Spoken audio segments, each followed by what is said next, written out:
Welcome back, everyone. I'm going to show you some things that'll save you some money and save you some time when buying watches that have snapbacks. It does not screw off, it snaps off and it snaps on. These are a little bit riskier to buy than a screw case back if you don't know what you're looking for. First thing we're going to look at, does it sit flush? And it looks to me like it is making contact all the way around. So water should not be coming inside of here. It is flat. It's not been deformed. The second thing we're going to look at, this caseback gap right here, right there.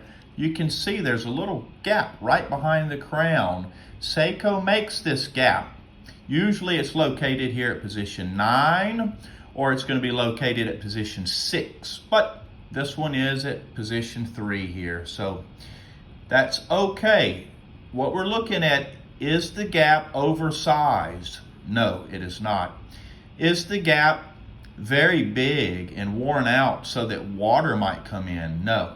This gap is still very small. It's not been filed into a bigger gap. It's not been worn out from being opened and closed. This is a good caseback gap.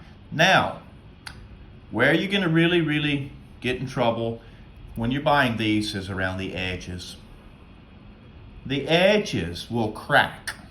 And the reason the edges crack is because of the way the casebacks are removed or because of the way they're snapped back on. A cracked caseback is going to appear right here, around these edges right here. So I look especially at the caseback gap and see if it's been cracked. If someone opens that caseback gap with a very small point, it can create a lot of pressure and crack it. So I like to open these casebacks with bigger tools, and if we can't get that in there, at least this is a fair bit bigger to avoid cracking it. We're going to look around the edge for any cracks, and we don't see any cracks. Now I'm going to give you the pro tip. These cracks happen and they can be repaired by spot welding them and then re-polishing the case back. So we're looking for any colors that are not even around the edge or any texture that's not even around the edge. And when we look around, it is homogeneous all the way around. This caseback does not appear to have been cracked or repaired. However, we're going to find out. Now, the next thing that I'm looking for is when I open this caseback, how easily does it pop off? If it comes off too easily, the caseback could be worn out. Let's give her a little open. I think I heard it. And this caseback does not come open easily, which is good. It's still fairly waterproof. It's a very secure, very snug caseback. And even though it is hard to open, that's a bit what we like to see.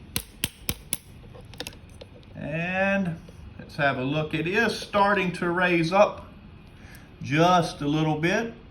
And normally you would use a piece of plastic here in case you have a slip. However, I've done this for quite a while now and I rarely slip. And in addition to that, I do have a polisher if I have to polish anything. Now, here's the real teller inside this caseback. We're looking around this edge and we're looking for any cracks, yes, but we're looking for any dark spots. if it has had cracks repaired, you might see the spots on the outside around the edge, but you'll definitely see it around the inside. And there are no dark spots, no signs of any problem around the edge of this. And you can see this caseback gap right there more clearly, and it's very small and very subtle. So we would say that this caseback is in good condition. And the last test is when we put the caseback back on, which I'm not gonna snap it on just yet, but when we put the caseback back on, it should have a nice clack to it, which you can do with your hands, or you might have to do it with a vise to screw it down, a press to screw it down. All right, so that's how to avoid accidentally buying a snapback watch that's had a cracked caseback. And believe me, you don't want to repair a caseback, and you don't want to buy a whole watch just to get a new caseback. So always check them closely. If you have any questions about snap casebacks, please let me know in the comment section. Thank you.